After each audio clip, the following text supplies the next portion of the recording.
Hello चंद्रपूरकर, welcome to Vidya blogs. तर आज नाही का मला मेकअप करायचं होतं. तर त्याच्यासाठी मी पहिले जुगाड करत होती. माझ्याकडे काही ब्लॅक कलरचा पडदा होता नाही, तर माझी ओढणी होती तेच अरेंज केलं. म्हणून मी गेली वरतं सलापवरतं आणि जे गहू वारू टाकले होते ते पटकन पहिले काढून टाकले. नाहीतर गहू ओली झाली असते तर माझी माय मला झोडपल्याशिवाय राहिली नसते. बिफोर शूट करतच होती पण माझं जमत नव्हतं, तर माझा पुरा मूड खराब की माझं जमत आलं. असं जाऊ द्या, पुन्हा डबल ट्राय करतो मी, कारण की मेहनत करण्याची हवत नाही म्हणून. क्लिप तर झाली आहे आता काढून, तर नेक्स्ट आता मेकअप करूया. चला, माझ्यासोबत झाला इथं कागद आहे.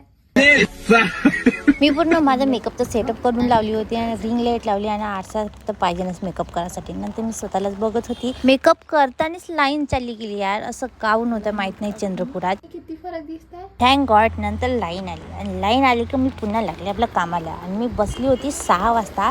ते करता करता मला 11 वाजले तरी काही माझं झालंच नव्हतं शूट कर. माझं सामान पूर्ण पसरून होतं. ते पाहूनच आणखी डोक्याला ताप आला. तर आजच्यासाठी एवढंच. तर भेटूया आपण नेक्स्ट पार्टमध्ये. बाय.